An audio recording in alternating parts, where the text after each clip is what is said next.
Kenapa orang beriman yang sebenarnya mereka itu suka dengan kematian, tetapi kenapa mereka kada suka dengan kematian? Karena melihat banyak berisi harta, karena melihat banyak berisi anak lagi halus-halusan. Itu penyebab orang beriman itu kada suka dengan kematian. Jakanya orang beriman itu kada banyak berharta, kada banyak berisi anak, nah dia akan menyukai kematian yang ibaratnya adalah pembebasan dari tahanan.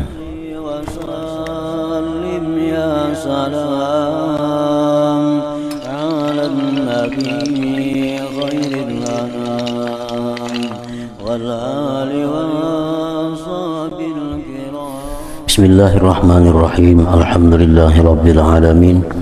Wa bihi nasta'in ala umuri dunya waddin. Wassalatu wassalamu ala asyrafil anbiya wal mursalin Sayyidina Muhammadin wa ala alihi wa sahbihi ajma'in. Qala al-musannif al-imam Abu Hamid al-Ghazali rahimahullah wa nafa'ana bi ulumihi. Wa qala Ya'la ibn al-Walid kuntu amshi yawman ma'a Abi Darda faqultu lah ma tuhibbu liman tuhib qala al-maut qultu fa illam yamut qala yakillu maluhu wa waladuhu wa innama uhibbul mauta li'annahu la yuhibbuhu illa al-mu'min wal mautu itlaqul mu'min minas sijn wa innama uhibbu qillatal mal wal walad li'annahu fitnatun wa sababun lil unsi bid dunya wal unsu biman la budda min tiraqih wa yatus syaqa fa kullu ma siwallah wa zikrih wal unsi bih fala budda min tiraqih indal maut la mahalah. ولهذا قال عبد الله بن عمر إنما مثل المؤمن حين تخرج نفسه أو روحه مثل رجل بات في سجن فأخرج منه فهو يتفسح في الأرض ويتقلب بها وهذا الذي ذكره حال من تجافى عن الدنيا وتبرم بها ولم يكن له أنس إلا بذكر الله تعالى وكانت شواغل الدنيا تحبسه عن محبوبه ومقاسات الشهوات تؤذيه فكان في الموت خلاصه من جميع المؤذيات وانفراده بمحبوبه الذي كان به أنسه من غير عائق ولا دافع إلى آخره. Makna perkataan Imam Al-Ghazali rahimahullah wa nafa'ana bi ulumih, Ya'la ibnul Walid berkata, saya berjalan-jalan pada suatu hari bersama Abu Darda radhiyallahu anhu. Lalu saya bertanya kepada Abu Darda, apa yang engkau cintai bagi orang-orang yang engkau cintai?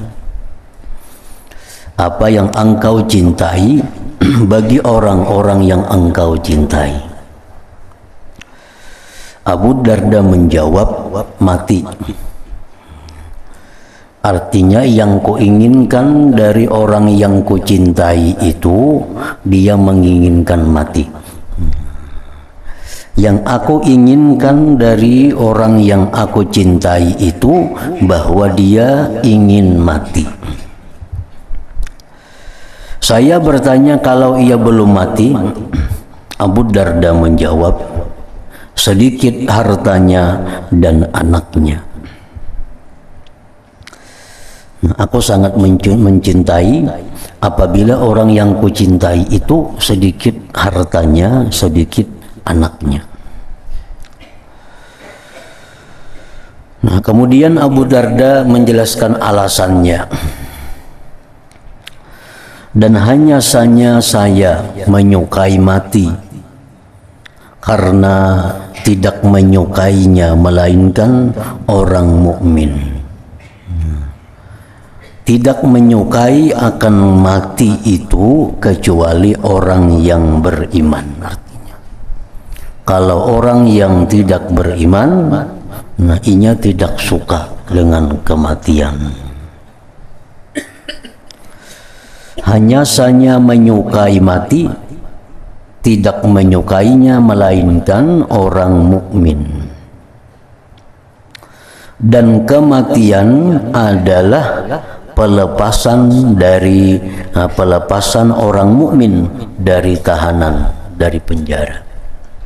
Kan hadis Rasulullah sallallahu alaihi wasallam, ad-dunya sijnul mukmin wa jannatul kafir. Nah, so dunia ini adalah penjaranya orang beriman. Nah, siapapun orang dalam penjara pasti hendak keluar dari penjara itu. Sedangkan dunia ini jannatul kafir, surganya orang kafir. Makanya orang kafirnya kadang mau mati, takutan dengan kematian karena ini sudah surganya. Nah, sedangkan orang beriman itu dunia ini penjara. Jadi setiap orang beriman pasti hendak lepas dari penjara, berarti hendak lepas dari dunia. Nah, itu alasan Abu Darda kenapa dia menyukai kematian itu, karena mati itu adalah satu ibarat dari kebebasan seorang mukmin dari tahanan.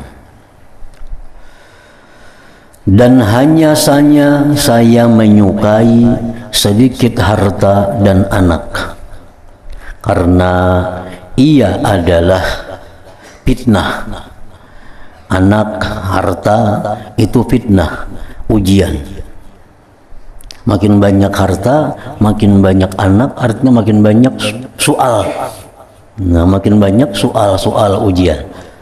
Nah, sedikit harta, sedikit anak berarti makin sedikit soalnya. Dan sebab bagi kejinakan hati dengan dunia. Kenapa orang beriman yang sebenarnya mereka itu suka dengan kematian, tetapi kenapa mereka kada suka dengan kematian? Karena melihat banyak berisi harta, karena melihat banyak berisi anak lagi halus-halusan. Itu penyebab orang beriman itu kada suka dengan kematian. Makanya orang beriman itu kada banyak berharta, kada banyak berisi anak, nah dia akan menyukai kematian yang ibaratnya adalah pembebasan dari tahanan. Dan berjinakan hati dengan orang yang pasti berpisah dengannya adalah puncak celaka. Artinya puncak kesusahan. Makin banyak dalam dunia ini sesuatu yang kita senangi, makin banyak dalam dunia ini orang-orang yang kita cintai, maka makin susah kita berpisah dengannya. Makin susah berpisah dengannya.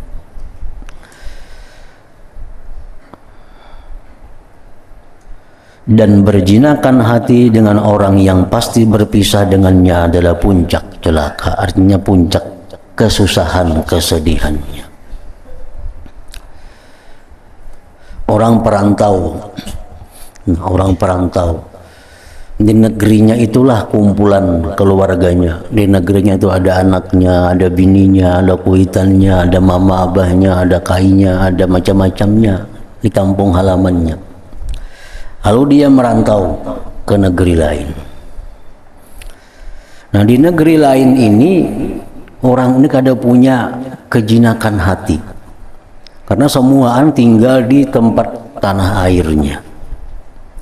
Nah, orang yang merantau ini pasti menginginkan kembali ke tempat kelahirannya, ke tempat kampungnya, karena di sanalah kumpulan orang-orang yang dia cintai. Di perantauan ini kada ada orang yang dia cintai seperti yang ada di kampung halamannya. Nah, jadi orang yang dalam dunia ini kada banyak yang dicintainya, itu dia akan mudah menghadapi kematiannya. Nah, maulah kita ini kada suka dengan kematian, maulah kita ini susah dengan mati itu karena kebanyakan yang kita ganang, nah, kebanyakan yang kita urus, kebanyakan yang kita cintai. Itulah yang menyebabkan sulit bagi kita menghadapi mati itu. Nah, itu alasan Abu Darda kenapa beliau menyukai sedikit harta dan anak itu. Maka tiap-tiap sesuatu yang selain Allah, mengingatnya dan berjinakan hati dengannya. Setiap sesuatu selain Allah, setiap sesuatu selain daripada zikir, setiap sesuatu selain daripada amalan-amalan, selain itu berjinakan hati dengannya adalah pasti tidak boleh tidak dari berpisah dengannya ketika mati. Nah, kalau kita berjinakan hati dengan selain ibadah, maka itu akan berpisah dengan kita.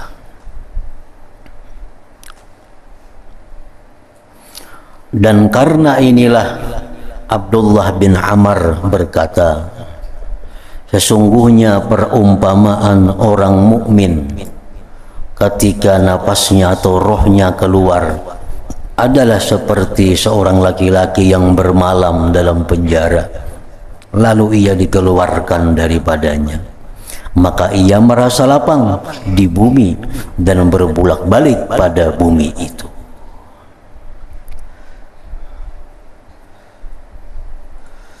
Dan ini yang disebutkan adalah keadaan orang-orang yang renggang dari dunia, orang yang menganggap dunia ini penjara sehingga dia ingin dengan kematian.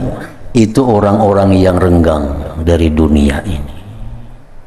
Orang-orang yang renggang dari dunia menjadi bosan dengannya dan tidak ada baginya kejinakan hati selain dengan zikir kepada Allah Subhanahu wa ta'ala. Nah, kalau orang yang hanya senangnya beribadah, orang yang hanya senangnya berzikir kepada Allah, maka dia selalu menunggu akan datangnya kematian itu. Begitu datang kematian, maka dia hadapi dengan hati yang tenang, hati yang senang.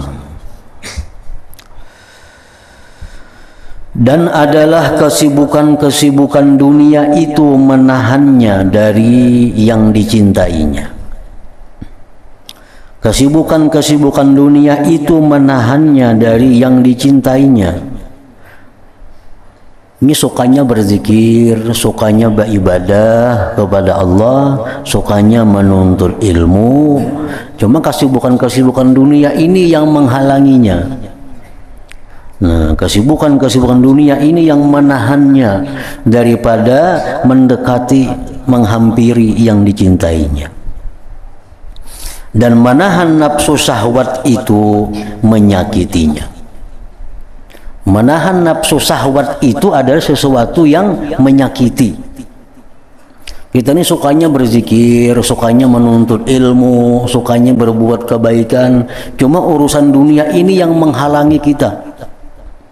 Itulah urusan, habis ini datang lagi semacam masalah, habis lagi ini lagi masalah, kada anak harta nang bermasalah, kada harta anak nang bermasalah, macam-macam. Nah, itu mengganggu kita kepada sesuatu yang kita sukai, umpamanya zikir kepada Allah. Dan hal itu adalah menyakitkan karena terhalangnya kita dari melakukan sesuatu yang kita sukai daripada ibadah tadi. Maka pada kematian itu terlepasnya dari semua yang menyakitkan dan kesendiriannya dengan yang dicintainya. Nah, kalau sudah inya mati, kada ada lagi nang menyibukkan inya urusan anak, urusan harta, urusan macam-macam. Tinggal lagi inya berduaan dengan yang selama ini dicintainya daripada amal kebaikan, yang dengannya kejinakan hatinya tanpa sesuatu rintangan dan tidak ada yang menolak atau yang mengganggu. Nah, itulah alasan kenapa mati itu merupakan sesuatu yang diingini oleh orang yang beriman kepada Allah Subhanahu wa ta'ala tadi. Alangkah patut yang demikian bahwa itu adalah puncak kenikmatan. Alangkah patut yang demikian bahwa itu adalah puncak kenikmatan. Orang yang beriman, yang mencintai ibadah, begitu dia mati, itu merupakan puncak kenikmatannya. karena terbebas dari gangguan-gangguan yang selama ini menghalangi ibadahnya. Alangkah patut yang demikian bahwa itu adalah puncak kenikmatan dan kelezatan bagi orang yang mati syahid, yang mereka itu gugur fisabilillah. Karena mereka itu, orang-orang yang mati syahid itu tidak maju berperang, melainkan dengan memutuskan perhatian mereka dari hubungan-hubungan dunia. Orang yang siap mati syahid, orang yang siap berperang fisabilillah itu ialah orang-orang yang memutuskan hubungan dari dunia.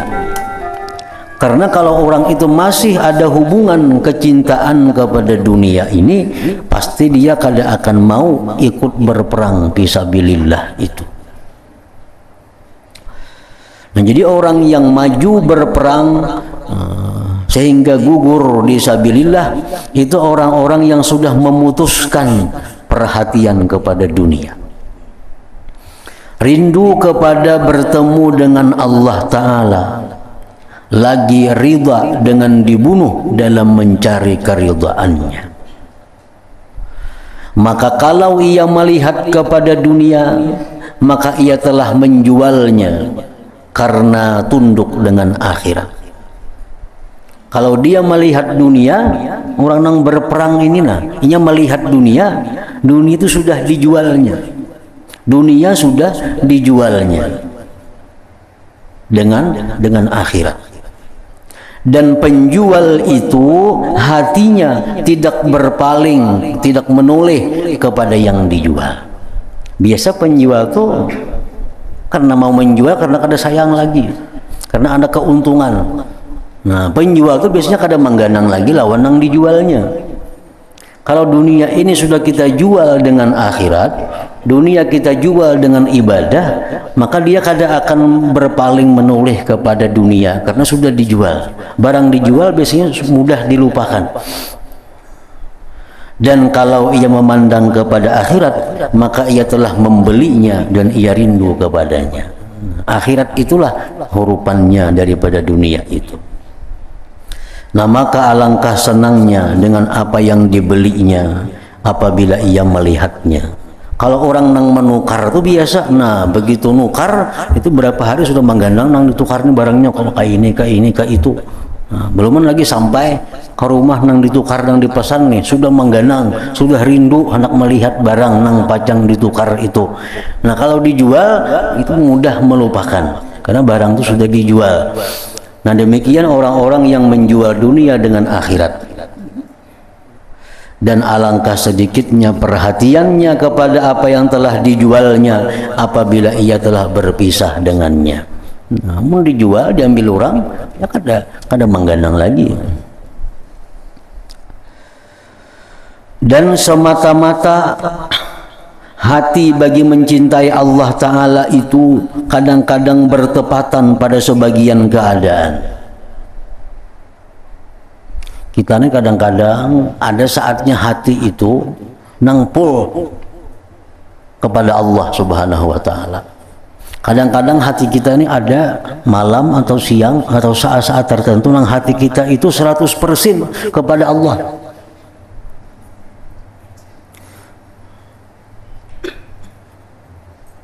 Tetapi itu tidak diperoleh kematian atasnya. Nah, di saat-saat hati kita nangpul kepada Allah tuh kita kada mati saat itu. Nah, karena masa itu hilang, timbul pulang hati kita pikiran-pikiran macam-macam. Nah, padahal jakanya waktu kita hati tadi pul lawan Allah, di situ kita mati, nah sama dengan orang yang mati syahid itu. Artinya menemui kematian dengan kegembiraan, dengan kesenangan. Tetapi itu tidak diperoleh kematian atasnya, lalu ia berubah. Nah, kadang-kadang besok siang bisa berubah lagi hati, kada kayak malam tadi.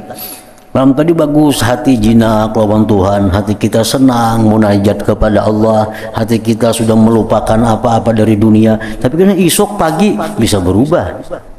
Nah, kalau orang mati syahid itu begitu dia hendak terjun dalam medan perang, itu hati mereka sudah kepada Allah. Nah, sampai ia mati kada berubah hatinya. Nah, itu bedanya. Dan berperang itu sebab bagi kematian, maka ia menjadi sebab bagi mendapatkan kematian atas keadaan seperti ini. Maka karena ini besarlah kenikmatan, karena arti kenikmatan adalah bahwa manusia mencapai apa yang dikehendakinya. Arti kenikmatan itu bahwa seseorang mencapai apa yang diinginkannya. Allah Ta'ala berfirman, walahum ma yashtahun, artinya dan bagi mereka apa yang mereka inginkan. Nah, di surga itu kenapa di surga itu disebut negeri kenikmatan? Karena di surga itu apa yang kita kehendaki tercapai tanpa susah payah. Hendak ini ada, hendak itu ada, hendak ini ada. Nah, itulah puncak kenikmatan. Dalam dunia kada kawa, walaupun banyak berisi duit, kada kawa hendak itu ada, hendak ini ada. Jadi dalam dunia ini kada kawa disebut sebagai negeri kenikmatan karena apa yang kita kehendaki belum tentu bisa ada. Nah, lain hal dengan surga itu disebut negeri kenikmatan karena di surga itu walahum ma yashtahun, artinya dan bagi mereka apa yang mereka inginkan. Maka inilah paling menghimpunkannya ibarat dari makna-makna kelezatan surga. Dan paling besarnya azab adalah bahwa manusia dicegah dari apa yang dikehendakinya. Jadi paling besar azab itu bukan kada berduit, bukan garing, bukan sakit, tapi puncak dari azab itu kada kau bakahendak. Kada kau bakahendak, hendak ini kada boleh jurang. Hendak itu kada boleh, hendak ini kada kawa, semua yang dikehendaki kada kawa. Itu sebenarnya puncak daripada azab. Dan itulah apa yang ada di dalam api neraka itu. Dalam neraka itu kayak itu sudah ada azab-azab zahir, azab-azab batin. Nah, apa yang dikehendaki kada kawa jadi. Hendak itu kada kawa, hendak minum kada kawa, hendak makan kada kawa. Nah, itulah puncaknya sengsara di dalam neraka itu. Sebagaimana firman Allah Ta'ala, wahila bainahum wa bainama yashtahun, dan dihalangi antara mereka dan apa yang mereka inginkan. Maka inilah paling menghimpunkan ibarat bagi siksaan-siksaan penghuni neraka jahanam itu. Kenikmatan ini diperoleh oleh orang yang mati syahid. Kenikmatan itu diperoleh orang yang mati syahid. Sebagaimana bahwa ia telah memutuskan dirinya dengan tanpa penundaan. Dan ini adalah perkara yang terbuka bagi orang yang memiliki hati dengan nurul yakin. Orang yang mempunyai hati dengan cahaya yakin, dia melihat bahwa orang yang mati syahid itu adalah merupakan orang yang sampai dalam puncak kenikmatannya. Jika kamu menghendaki atas hal ini penyaksian dari segi pendengaran, maka semua hadis yang mengenai orang-orang yang mati syahid itu menunjukkan atas yang demikian. Dan setiap hadis itu memuat atas keterangan tentang puncak kenikmatan mereka dengan ibarat yang lain. Maka telah diriwayatkan dari Aisyah radhiyallahu anha bahwa ia berkata, Rasulullah sallallahu alaihi wasallam bersabda kepada Jabir, ujar Nabi, ala ubashiruka ya Jabir, artinya maukah aku menyampaikan berita gembira kepadamu wahai Jabir. Dan ayahnya Jabir ini telah mati syahid pada perang Uhud. Jabir bin Abdullah ini mati syahid dalam perang Uhud. Lalu jar Nabi, kam hakunlah wahai Jabir, aku sampaikan kabar gembira. Lalu ia berkata, iya, mudah-mudahan Allah memberi berita gembira kepada engkau dengan kebaikan. Maka Rasulullah SAW bersabda, kabar gembiranya itu, Inna Allah Azza wa Jalla qad ahya abaka wa aq'adahu baina yadayhi wa qala tamanna alayya ya abdi a'taituka faqala ya rabbi ma abadtuka haqqa ibadatik atamanna alayka an taruddani ila dunya fa uqatila ma'a nabiyyika fa uqtala fika marratan ukhra qala lahu innahu qad sabaqa minni annaka ilayha la tarji'u. Sesungguhnya Allah Azza wa Jalla telah menghidupkan ayahmu wahai Jabir dan mendudukkannya di hadapannya. Dan ia Allah berfirman, ujar Allah lawan abahikam wahai Jabir, mohonlah, berangan-anganlah. Bahasa kita jam hendak napa? Wahai Abdullah, wahai ayahnya Jabir. Nah, ujar Tuhan nih, jam hendak apa? Berangan-anganlah kepadaku wahai hambaku, niscaya aku memberikannya kepadamu. Lalu ayahmu berkata, ujar Nabi, kamu abahikam menjawab Jabir, wahai Tuhan, saya tidak beribadah kepadamu dengan sebenar-benar ibadah. Saya memohon kepadamu agar mengembalikanku ke dunia. Lalu saya berperang bersama nabimu, maka saya terbunuh pada jalanmu pada kali yang lain. Nah, permintaan abahnya nih kepada Allah, hendak dibulikakan pulang dalam dunia. Nyaman umpat berperang pulang mati, nah dihidupakan pulang, kena umpat berperang mati pulang, dihidupakan lagi, umpat berperang lagi mati pulang. Daripada menunjukkan bahwa kelezatannya orang yang mati syahid fisabilillah itu nang hendak mati, yaitu yang sudah mati itu hendak hidup lagi supaya dibunuh di dalam sabilillah itu. Maka Allah Ta'ala berfirman kepadanya, sesungguhnya telah terdahulu daripadaku bahwa kamu tidak akan kembali ke dunia. Itu sudah ketetapanku sejak azali, orang yang sudah mati itu tidak akan kembali ke dunia. Nah, itu kabar gembira yang disampaikan Nabi kepada Jabir. Ka'ab berkata, didapatkan seorang laki-laki di surga menangis. Ada orang di surga menangis. Lalu ditanyakan kepadanya, mengapa kamu menangis sedangkan kamu di surga? Laki-laki itu menjawab, saya menangis karena saya tidak dibunuh di jalan Allah. Saya menangis karena saya tidak dibunuh di jalan Allah, melainkan hanya sekali.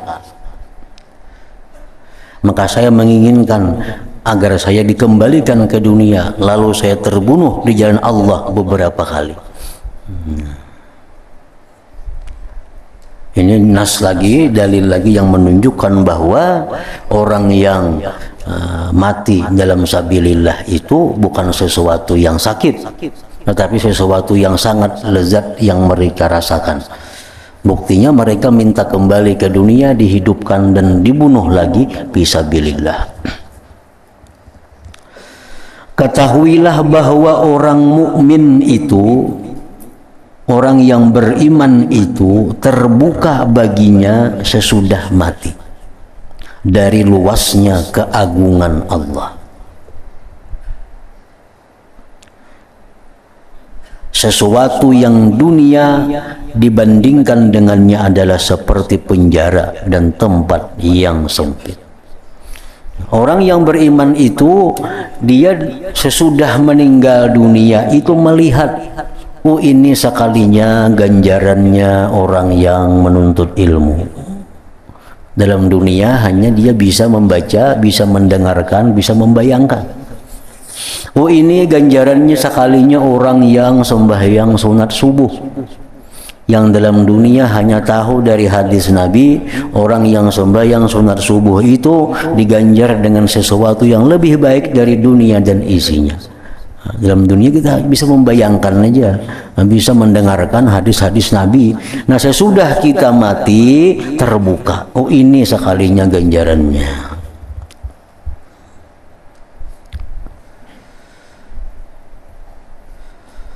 bahwa orang beriman itu terbuka baginya sesudah mati dari luasnya keagungan Allah. Sesuatu yang di dunia dibandingkan dengannya adalah seperti penjara dan tempat yang sempit.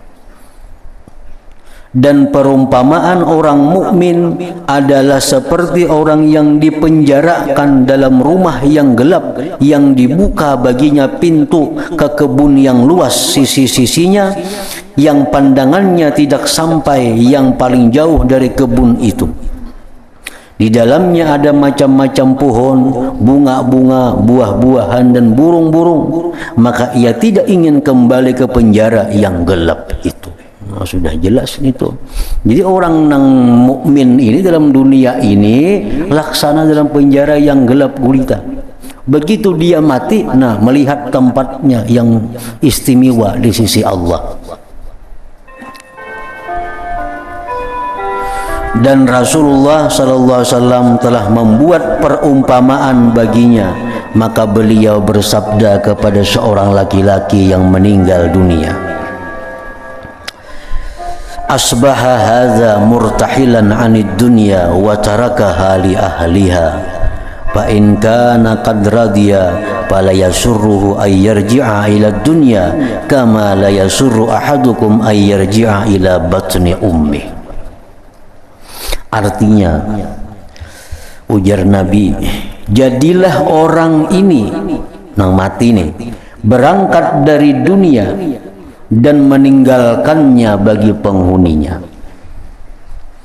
Jika ia ridha, maka ia tidak ingin kembali ke dunia. Sebagaimana seseorang dari kamu tidak senang, tidak mau kembali ke perut ibunya. Nah, dunia itu laksana janin yang dalam parut. Nah, begitu dia keluar ke alam dunia, nah itulah laksana orang mukmin yang meninggal dunia, keluar dari penjara menuju kepada tempat yang lapang, yang luas, yang indah itu. Maka beliau memberitahukan kepadamu dengan hadis ini bahwa perbandingan luasnya akhirat dengan dunia adalah seperti perbandingan luasnya dunia dengan gelapnya rahim ibu itu. Nah, kayak apa dunia dibanding dengan rahim ibu? Maka itulah bandingnya dunia seperti rahim ibu, akhirat seperti luasnya dunia ini. Rasulullah sallallahu alaihi wasallam bersabda, inna mathalal mu'min fid dunya kamathalil janin fi batni ummih idza kharaja min batniha baka ala makhrajih hatta idza ra'a ad-daw'a wa wudi'a lam yuhibba ay yarji'a ila makani. Artinya sesungguhnya perumpamaan orang mukmin di dunia adalah seperti perumpamaan janin dalam perut ibunya. Apabila ia keluar dari perut ibunya, maka ia menangis atas keluarnya. Waktu keluar itu menangis bang dulu, maka karasan keluarnya, menangisinya. Sehingga apabila ia melihat cahaya dan diletakkan, maka ia tidak suka kembali ke tempatnya. Nah, sama orang beriman itu mati sakit, dia menangis. Begitu sudah melihat apa yang disediakan Allah kepadanya, kada ingin lagi kembali kepada kehidupan dunia ini. Nah, begitu pula seorang mukmin itu ia bersedih karena kematian. Maka apabila ia sampai kepada Tuhannya, maka ia tidak suka kembali ke dunia, sebagaimana bayi tidak suka kembali ke perut ibunya. Dikatakan kepada Rasulullah sallallahu alaihi wasallam bahwa si fulan telah meninggal dunia. Ujar orang lawan Nabi, tuh si fulan mati, meninggal dunia. Maka beliau bersabda, ujar Nabi, mustarih atau mustarahun minhu. Mustarih atau mustarahun minhu. Artinya ia beristirahat. Orang mati itu Nabi ia beristirahat. Atau orang-orang lain diistirahatkan daripadanya. Antara dua aja. Orang mati itu antara dua. Bila kada inya nang istirahat, atau orang lain yang istirahat. Beliau sallallahu alaihi wasallam memberi isyarat dengan mustarih, ia beristirahat kepada orang mukmin. Orang mukmin itu kalau inya mati, inya istirahat. Istirahat apa? Istirahat daripada menghadapi godaan, cobaan, kesempitan, kesusahan dalam dunia. Dia sudah pindah ke alam lain dengan yang lebih baik, lebih indah, lebih nikmat. Jadi orang mukmin itu bila mati mustarih, dia istirahat. Dan dimaksud Nabi dengan mustarah minhu, diistirahatkan kepada orang yang zalim. Nah, orang zalim itu kalau inya mati nang hidup ni istirahat, inya nang ampih istirahat. Kan orang ini suka berbuat keunaran, suka berbuat kezaliman, suka menyakiti orang. Inya mati, nah orang istirahat lapang. Inya nang sibuk pulang mbah mati itu. Jadi orang mati itu antara dua, bila kada inya nang istirahat atau nang ditinggal istirahat. Kalau orangnya mukmin, orangnya baik, mati inya istirahat. Kalau orangnya zalim, nah inya mati nang tinggal nang istirahat nang lapang artinya. Abu Umar sahibus Suqya berkata, ini Umar melewati kami, sedangkan kami adalah anak kecil. Lalu ia memandang ke kuburan. Maka tiba-tiba ia melihat tengkorak manusia. Maka ia menyuruh seorang laki-laki untuk menutupinya. Kemudian ia berkata, sesungguhnya badan ini tidak dibawa mudarat oleh tanah sedikit pun, dan hanya saja rohlah yang disiksa dan diberi pahala sampai hari kiamat. Nah, karena hari kiamat hanyar badan itu dikumpulkan kembali, nah dimasukkan roh lagi. Nah, selama ini belum hari kiamat, itu hanya roh yang menerima kesenangan, yang menerima kesengsaraan bagi yang jahat, itu roh. Nah, sedangkan badan ini, ujar Umar tadi, ujar Abu Umar tadi, nah badan ini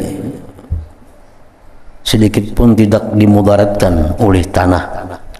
Hanya rohlah yang disiksa dan diberi pahala sampai hari kiamat. Nah, sekarang ini yang di dalam kubur itu hanya rohnya yang diberi kenikmatan bagi yang baik, diberi siksa bagi yang jahat. Nah, karena kalau sudah hari kiamat, badan-badan jasmani yang hancur berserakan di bumi itu dikumpul lagi oleh Allah Subhanahu wa taala, dihidupkan, dikembalikan roh kepadanya untuk dibangkit dan dihalau menuju padang mahsyar.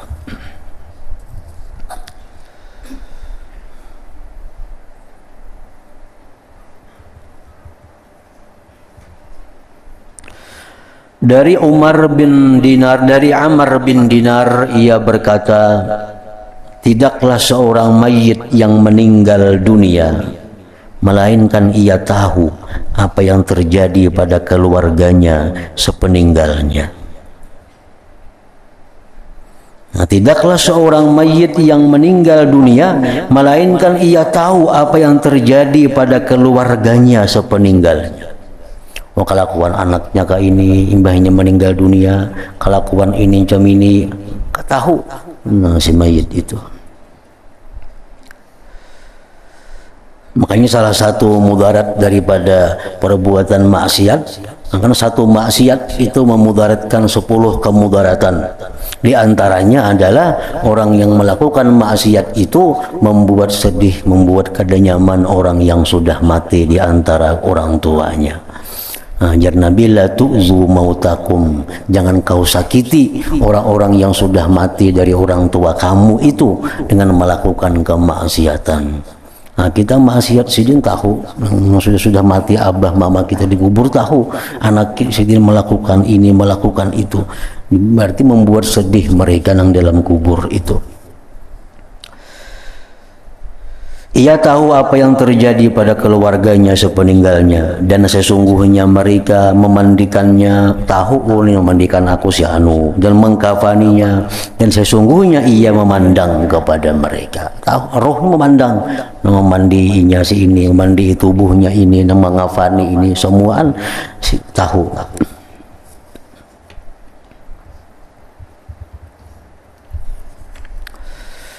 Malik bin Anas radhiyallahu berkata, telah sampai kepadaku kabar hadis bahwa roh-roh orang-orang mukmin itu dilepas, ia pergi kemana ia kehendaki. Orang-orang beriman itu rohnya dilepas oleh Allah kemana ia hendak, anak ke sana kemari dalam waktu yang singkat sampai. Datang ke sana menghilangi anaknya, datang ke sana melihat cucunya, datang ke mana melihat anak buahnya. Pokoknya kalau ia beriman, meninggal dunia, ruhnya dilepas oleh Allah kemanapun dia pergi, dikehendakinya akan sampai. Nah, kemudian An-Nu'man bin Bashir radhiyallahu anhu berkata,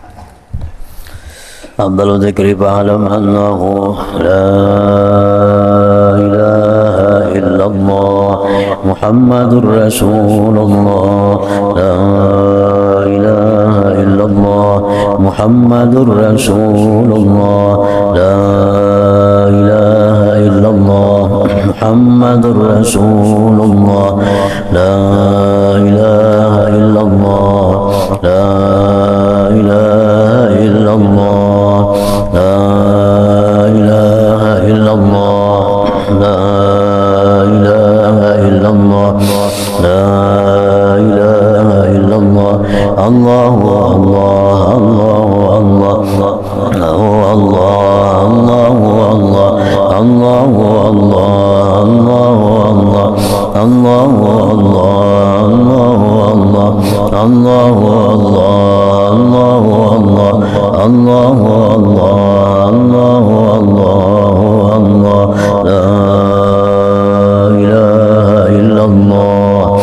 محمد رسول الله لا إله إلا الله محمد رسول الله لا إله إلا الله محمد رسول الله لا إله إلا الله الفاتحة الرحمن الرحيم إياك نعبد وإياك نستعين صراط الذين أنعمت عليهم فيا أيها الراجون منه شفاعة صلوا عليه سلموا تسليما اللهم صل وسلم وبارك عليه